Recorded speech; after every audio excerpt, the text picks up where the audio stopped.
E aí, pessoas, vamos junto comigo para mais um vídeo aqui na QTV. Meu nome é Vitor Hugo, também conhecido como VH. Para quem quiser me seguir, tá aí no canto da tela o meu arroba, para você poder interagir comigo não só através do vídeo, fazendo comentários, mas também diretamente através das mensagens no meu perfil no Instagram. Para não dizer também, o mesmo arroba serve para o X, ou para quem não acostumou ainda, como eu, o Twitter. Então vamos lá para mais um vídeo aqui do Guia do Brasileirão. Desta vez chegou a vez do Inter de Porto Alegre. Eu busco apresentar as informações padronizando, né, algumas delas para todas as equipes. E é claro que o comentário acaba divergindo de um e de outro, porque são equipes diferentes, situações diferentes. E, claro, vale ressaltar também que você, colorado, é bem-vindo na QTV, né? Você, torcedor de outras equipes, já que todas elas são adversários do Santos Futebol Clube, que é um tema maior aqui na QTV, comigo e com Ademir Quintino. Mas, como profissional da área, atuando, ano que vem vai fazer 20 anos atuando como analista, scout, tendo empresa no segmento faz 19 anos, atendi já mais de 16 clubes, 41 técnicos, jogadores no personal scout, a gente parou de contar no período que antecedeu a pandemia, mas já tinham passado de 600 jogadores. Venho aqui, humildemente e com muito carinho, fazer esse guia para vocês, tratando dos 20 clubes. Dá um trabalhinho, mas vocês sabem que eu gosto muito, e como eu também não vi ninguém anunciando que faria o mesmo, achei que seria interessante para vocês, amantes do futebol brasileiro. Vamos para a tela começar com a equipe de Porto Alegre, o Inter, o Colorado.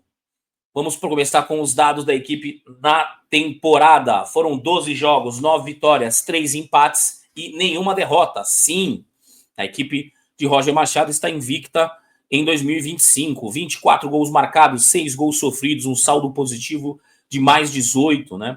84% de aproveitamento, um aproveitamento altíssimo, mesmo considerando que a equipe jogou apenas o estadual e nenhuma outra competição em paralelo até o momento, né? É claro que vocês vão ver nas telas seguintes que o Grêmio não, pelo amor de Deus, hein? Que o Inter, senão os colorados vão querer me matar. É muito clube na cabeça. Que o Inter vai participar, sim, de 2 competições em paralelo à Série A. Né? Lembrando que no Gauchão enfrentaram Juventude, né? Uma equipe muito boa, fazendo até um bom papel aí na temporada mesmo, não chegando, né, nas finais. Fez um jogo de igual para igual, assim como o Grêmio, né, seu maior rival, e o próprio Caxias, né, que jogou antes da partida contra o Juventude, que é uma equipe também que sempre faz bons campeonatos gaúchos, né? Então, assim, para dizer para vocês que tem mérito, sim, em se manter invicto até o presente momento. Na Copa do Brasil, a equipe se junta às outras 20 equipes que passaram primeira e segunda fase em campo, né, lutando aí por essa terceira fase. O Inter faz parte daqueles 12 clubes que se unem a esses 20 para somar 32 a partir de agora, na terceira fase da Copa do Brasil. Então o Inter com essa competição em paralelo à Série A. No estadual, como vocês bem sabem, foi campeão de maneira invicta, né? Há muitos anos que a equipe não vencia, né? A rivalidade é muito grande no estado, então o Campeonato Gaúcho tem um peso grande, sim, para o torcedor colorado. Na Libertadores, a equipe do Inter está na fase de grupos. Muitos dizem ser o chamado Grupo da Morte, né? Um grupo realmente difícil. Não tem grupo fácil da Libertadores, mas é um grupo realmente difícil, com o Atlético Nacional, uma equipe tradicional da Colômbia, assim como o tradicional equipe brasileira, né? No caso o Bahia, né? E o Nacional do Uruguai, né? Uma equipe realmente também muito tradicional, principalmente nas competições continentais. A equipe uruguaia muito difícil de se enfrentar, né? Por N motivos que vocês já imaginam. Então, no Campeonato Brasileiro de 2024, o Inter ficou em 5º lugar, o que fez com que a equipe atingisse, né, a fase de grupos, né, a classificação direta aí para a fase de grupos da Libertadores neste ano. Teve 57% de aproveitamento. A equipe colorada almeja, sim, daí para cima, como se fala, né, atingir as primeiras colocações, brigar por um Z4 e até mesmo, por que não, pelo título, já que eu aqui também posso dizer para vocês que é uma das principais equipes, sim, no momento do futebol brasileiro, né, jogando um bom futebol, ainda com margem para crescimento, né, numa evolução técnica durante o ano. O treinador responsável por tudo isso é Roger Machado, ex-lateral esquerdo, tem 38 jogos somando ano passado e este ano, né, não ficando só com os jogos desse ano para a gente poder falar a respeito do treinador. 22 vitórias, 11 empates e apenas 5 derrotas em 38 jogos, um aproveitamento de 68%. É um aproveitamento, sim, de equipe que pode brigar por título ou almejar coisas maiores se o Roger manter esse aproveitamento à frente da equipe do Inter. Né? Para quem acompanhou alguns jogos da equipe do Inter, como eu tive que fazer, inclusive por causa do guia, né? Mas acompanho, sim, muitos jogos do Campeonato Gaúcho, talvez é um dos estaduais que eu mais acompanho. A equipe do Inter, mesmo variando, tem uma variação tática, como mostrar no campinho para vocês, mesmo variando jogadores em algumas posições, com algumas ausências, a equipe do Inter fez sim um bom papel durante esse ano, fazendo com que o torcedor até traga uma empolgação, né, almejando algo mais na Série A, já que o Inter de Porto Alegre tem tudo aí para a continuação dos seus atletas, até com relação ao meio do ano, aí nessa janela internacional, que acaba alguns jogadores perdendo seus destaques. O Inter, lógico, assim como todas as outras equipes, devem temer por isso, mas vejo o Inter muito bem formado, né? Até mesmo quando contar com o retorno dos jogadores que estão no seu departamento médico, a gente vai mostrar a seguir. Separei um destaque de cada setor do time. Lateral esquerdo Bernabé, que para mim, ano passado fechou como o melhor lateral esquerdo atuando no futebol brasileiro, né? Pediram até, ele mesmo não sendo brasileiro, que ele fosse convocado para a seleção, tamanha empolgação que provocou aí o lateral esquerdo Bernabé, um lateral técnico, né, que chega nele, levanta a cabeça para dar um passe e não apenas um cruzamento, como se estivesse se livrando da bola e cumprindo sua obrigação. É um bom jogador, é um jogador que gera realmente preocupação nos seus adversários. O time que joga contra o Inter tem que se preocupar sim com esse atleta, já que ele foi muito decisivo e continua sendo, tá? Figura importante nos jogos do Inter, que dessa vez trouxe também um atleta, eu vou mostrar no campinho digital, que não sei se vai brigar pela posição com ele, mas também é um bom jogador que fez um bom campeonato no Cuiabá no ano passado. A gente vai citar mais para frente no vídeo. Lado direito, deixando o destaque maior da equipe que está ao centro por último, o Éner Valencia, que no ataque, né, do Inter é realmente o principal jogador, mesmo com o Borré e com alguns atletas que foram contratados, por exemplo, o Carboneiro, que está indo bem, mas o Éner Valencia não é de hoje, é um dos principais atacantes atuando no futebol brasileiro, um jogador que tem muita moral no futebol da América do Sul e até no futebol mundial, por que não, né? Porque é um jogador que teve atuações em Copas do Mundo, um jogador até que faz funções diferentes, não é um centroavante fixo, se você tiver que usar ele aberto, ele joga, apesar de não ser tão comprometido assim, se tiver que fazer a recomposição defensiva, mas vem jogando mais como um centroavante ou num esquema que a gente vai mostrar a variação com 2 atacantes por dentro, ele sendo um deles, Éner Valencia, tem tudo para ser um dos destaques do Campeonato Brasileiro. Mas o camisa 10, o faixa, esse eu posso dizer, é o craque do time. Não costumo usar o termo craque para qualquer jogador. O Alan Patrick jogou e vai jogar ainda muita bola. Talvez o melhor jogador da sua posição no futebol brasileiro, se contar os últimos meses do ano passado e incluindo este ano. O Alan Patrick vem mantendo uma regularidade, né, com o sarrafo bem alto, né, jogando muita bola, faz também as bolas paradas da equipe, mas tem uma participação efetiva no ataque e na armação, é o cérebro da equipe do Inter, né, no meio campo divide ali uma maior responsabilidade com o Bruno Henrique, experiente volante também, camisa 8, mas com certeza o Alan Patrick hoje faz jus até a sua presença quando for pensada aí pela comissão da CBF, da Seleção Brasileira, na posição dele. Eu, sinceramente, por mais que possam dizer que Premier League é outro nível, e eu realmente concordo, não vou negar, mas eu não vejo, por exemplo, o Paquetá, que é o meia da seleção, jogando mais bola com o Alan Patrick, que já esteve durante anos jogando no futebol europeu, e principalmente quando a gente vê, né, jogando na seleção brasileira também, não dando muito resultado. Agora eu estou citando o Paquetá porque era um jogador dessa função, e hoje na seleção A gente não tem, né, um camisa 10, um jogador que cadencie e sabe acelerar e finalizar as jogadas na organização ofensiva como o Alan Patrick. Essa é a minha visão. Os jogadores que foram contratados mais recentemente se juntam a outros atletas que foram contratados na temporada que eu vou citar para vocês.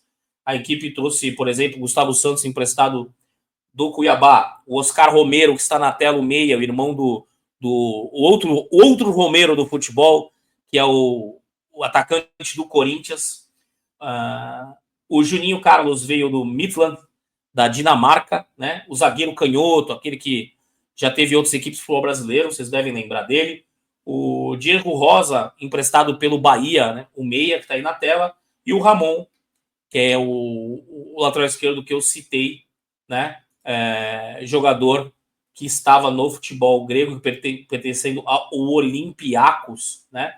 Depois de ter sido emprestado ano passado para o Cuiabá, né? Jogou no Cuiabá e no Espanhol no ano passado, no Olympiacos apenas na temporada 2022-23, mas como pertence ao Olympiacos, por isso foi citado, né? O Oscar Romero vem para possivelmente suprir quando houver a ausência do Alan Patrick.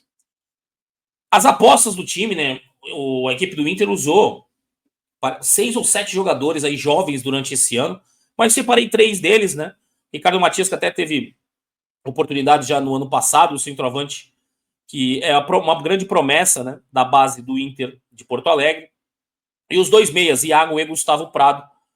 Gustavo Prado faz mais uma meia ponta, né? O meia cai muito para os lados. O Iago também cai para o lado, mas não tanto quanto o Gustavo Prado. Por isso essa distinção aí na descrição da posição entre um e outro, né? Citando 3 para representar outros tantos jogadores que o Roger deu oportunidade, né, de 1, 2 jogos durante o Gauchão. Ricardo Matias talvez seja mais conhecido por ter jogado também ano passado. Jogadores que estão no DM da equipe, né? O Cleiton Sampaio, talvez entre os jogadores aí citados o menos conhecido, zagueiro.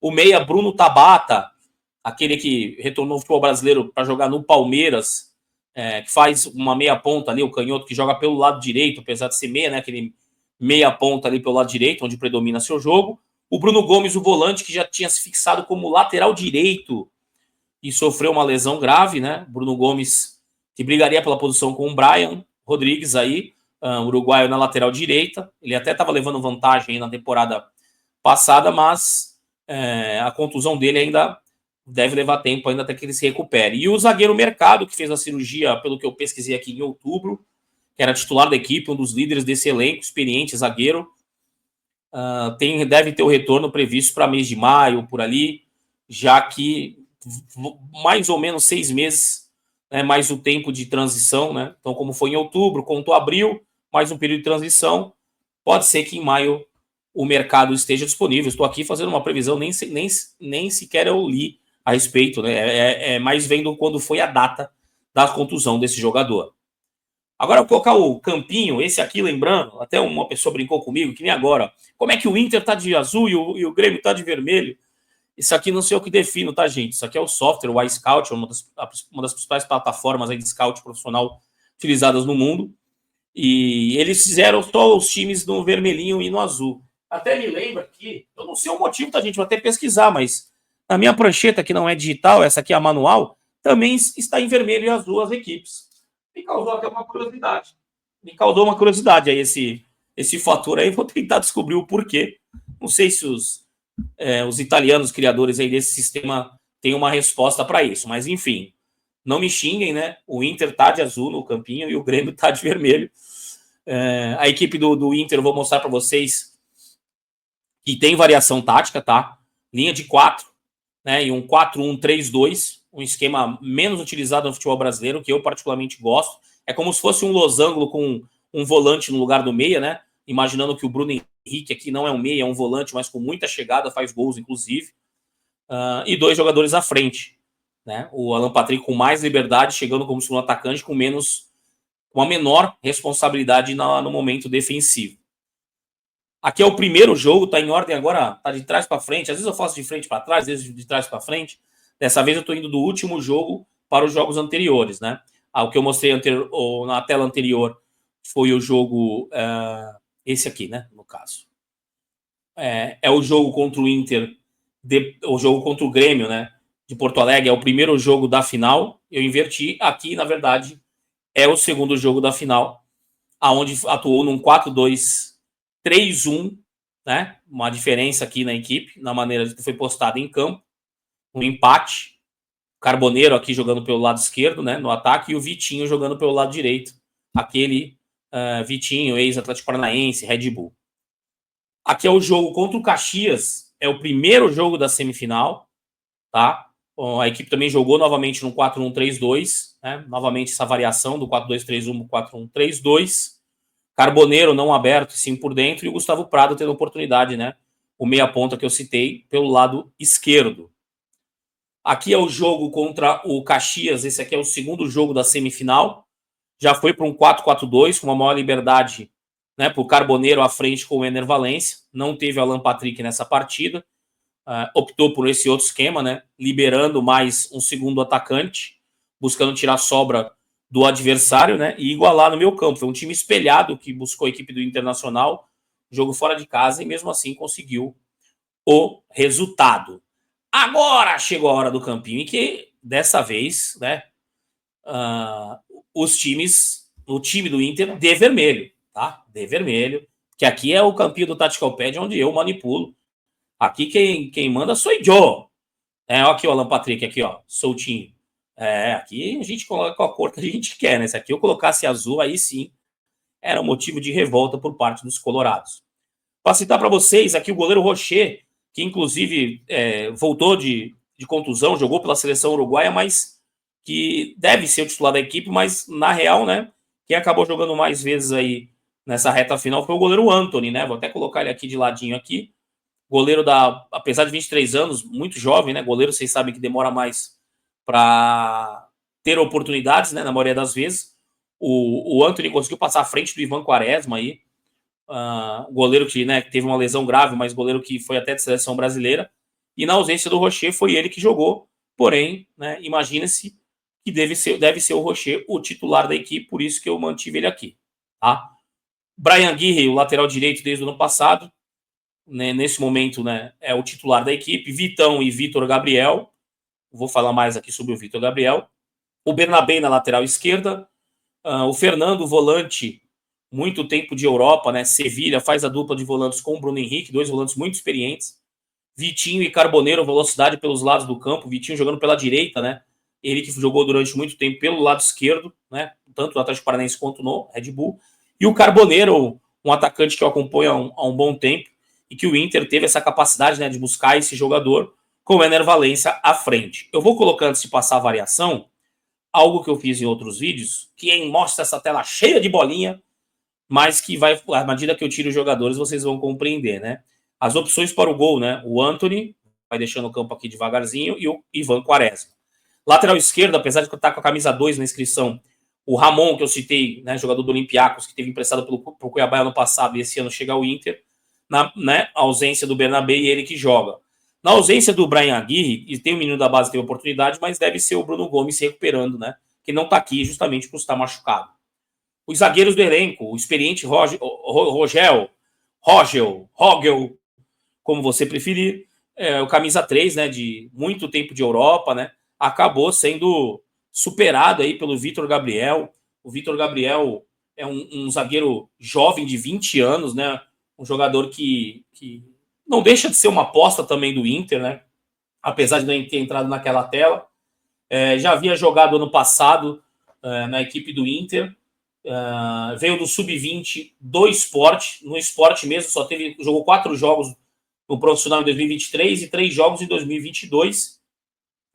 E em 2021 fez 3 jogos, ou seja, um jogador que com 17 anos atuou na zaga do Sport, hoje é uma das principais forças defensivas da equipe do Inter. O Kaique Rocha, jogador ex-Atlético Paranaense, também que deve ter oportunidades na medida que o Vitão possa estar fora de algum jogo, né? O Vitão, talvez o principal zagueiro da equipe do Inter no momento, né? O zagueiro também que os scouts internacionais sempre acompanham, né? Já fui consultado 2 vezes na empresa sobre esse jogador. Os volantes da equipe, o Ronaldo, formado no Flamengo, que fez carreira no Japão, é um atleta que pode ter oportunidade, assim como o Thiago Maia, né? Os dois volantes reservas, né? O Thiago Maia que teve envolvido aí no embrólio aí para sua saída para o Santos e acabou ficando. São os dois volantes reservas, né? Dois bons jogadores, né? Que brigam pela posição com os dois experientes aqui. Nas pontas, né? O Wesley, ex-Cruzeiro, ex-Palmeiras, o Wesley que atua pelos dois lados. Ano passado foi o principal ponta da equipe, esse ano perdeu um pouco o espaço, tanto para o Vitinho quanto para o Carboneiro, mas é com certeza o jogador para entrar no segundo tempo das partidas, né?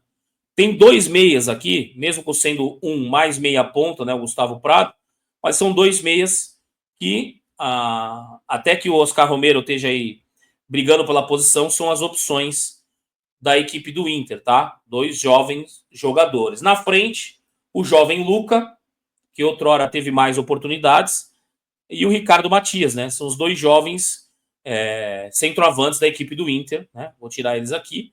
E o Rafael Borré, né? Jogador, inclusive, de seleção, inclusive jogador que teve muito destaque no futebol da América do Sul, que briga pela posição com o Valência ou podem jogar juntos numa variação que eu vou mostrar a seguir, tá? Ufa, agora ficou menos bolinha e menos confuso para vocês. Deixa eu colocar aqui a variação da equipe.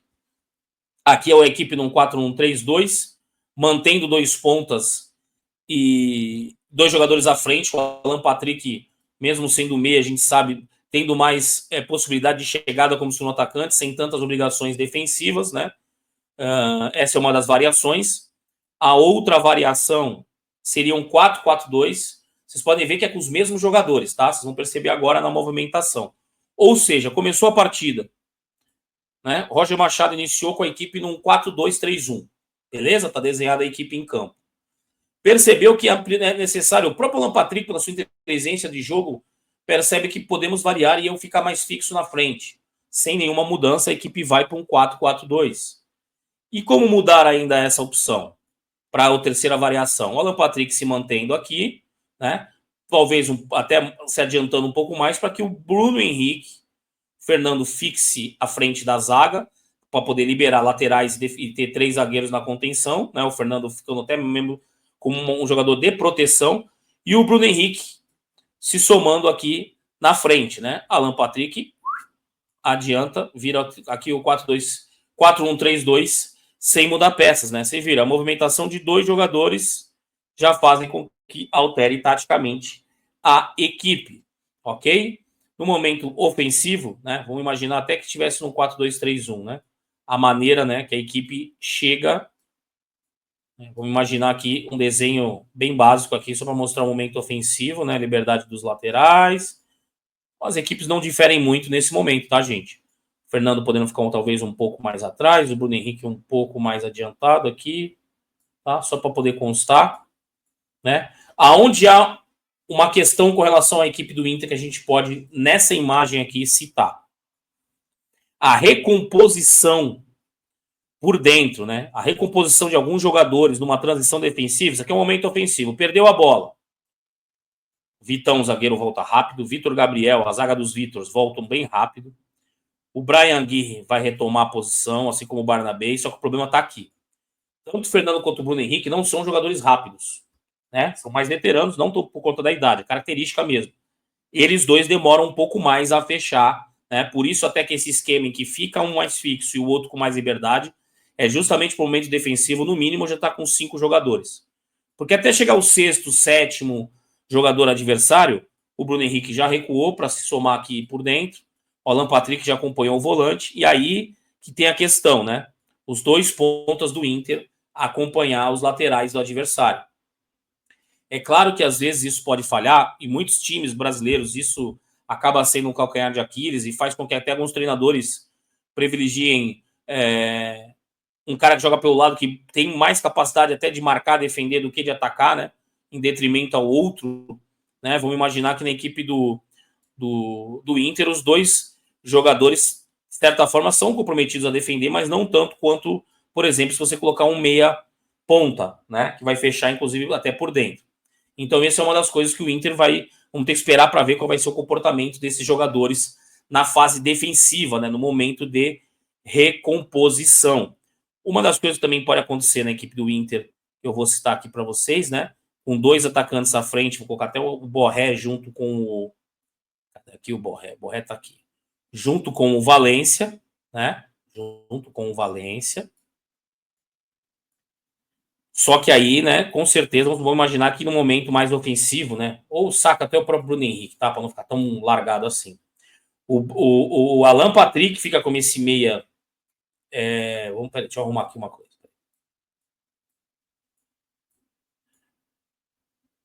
Espera só um pouquinho. O Alan Patrick fica como um meia mais adiantado, na frente do Fernando, e com 2 atacantes à frente. Faz um 4-1-3-2, mas mais ofensivo, né? Não com o Bruno Henrique nessa função do Alan Patrick. Dessa forma aqui, é um desenho que pode acontecer em algumas partidas no segundo tempo, principalmente se o Inter estiver buscando a vitória. Aí pode já ter entrado o Wesley no time, ter sacado um dos 2 pontas e algumas outras alternativas para a equipe do Inter, né? A equipe do Inter foi muito bem na competição, gaúcha, tanto que se conseguiu o seu título, mas a expectativa do Campeonato Brasileiro é que eles possam manter esse nível, para que a equipe consiga uma melhor colocação até mediante a equipe no ano passado, né, que conseguiu o 5º lugar e foi direto para a fase de grupos da Libertadores. Eu vou abrir aqui as médias da equipe do Inter para poder falar para vocês com relação a finalizações, com relação a o quanto permite finalizar no seu gol na temporada, tá? Tá aparecendo no geral, tô trocando aqui a tela para falar na temporada. A equipe do Inter finalizou em média 13 vezes no gol adversário, enquanto os adversários finalizaram apenas 6 no seu gol. Das equipes que eu fiz o estudo até agora, é a que menos permite finalização dos seus adversários, tá? Teve uma média de posse de bola de 55%, quase 56%, eu achei até que fosse mais, tá? Isso eu estou falando quando a gente faz uma análise apenas qualitativa e não quantitativa, que envolve números. E a outra coisa que eu posso citar para vocês aqui, peraí, é sobre os passes. Cadê? Tá aqui. Uma média de 83,6 aí de acerto de passe. O que chama mais atenção para mim é a diferença, né? Mais do que o dobro de finalizações que o Inter faz no gol adversário mediante ao que sofre. Isso vai muito de encontro ao que aconteceu, né? A equipe se manteve invicta com esses números. Será que vai conseguir fazer isso no Campeonato Brasileiro de Série A? Vamos pegar, por exemplo, aqui como um exemplo, jogo contra o Inter, jogo contra o Grêmio, perdão, uma equipe de Série A. O Grêmio finalizou apenas 6 vezes no seu gol, manteve a média. No segundo jogo da final. No primeiro jogo da final, a equipe do Grêmio finalizou 12 vezes na equipe do Inter. Já foi diferente, né? O jogo foi na casa esse jogo foi na casa do Grêmio, tá? No jogo contra o Caxias finalizou 7 vezes no seu gol. No segundo jogo e no primeiro jogo 6 vezes no seu gol. Ou seja, nos últimos 4 jogos, em 3 desses jogos, a equipe finalizaram apenas 6 gols, 6 vezes contra o Inter. E só que em uma partida, por mais que o Inter até tenha ganho do Grêmio fora de casa, o Grêmio finalizou 12 vezes no gol do Inter, tá?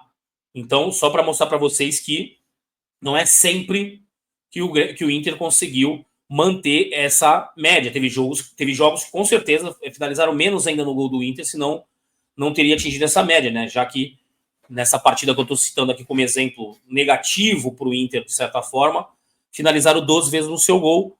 Porém, aí entra na análise de ver de onde foi a finalização, né? Aqui não está dizendo se a finalização foi no gol ou foi fora do gol, foi tentativa de finalização, né? Pode ter chutes bloqueados, por exemplo. Mas é um dado estatístico que eu fiz e falei sobre todas as equipes no Inter, não poderia ser diferente.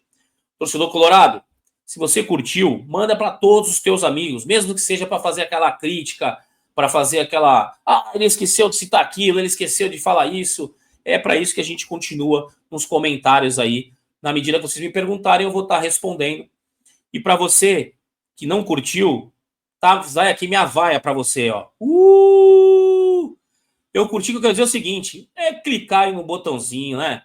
Pô, não vai te custar nada, dá aquela força pro canal, né? Valoriza o trabalho aí de quem se esforçou e se dedicou para trazer esse conteúdo para vocês. Valeu?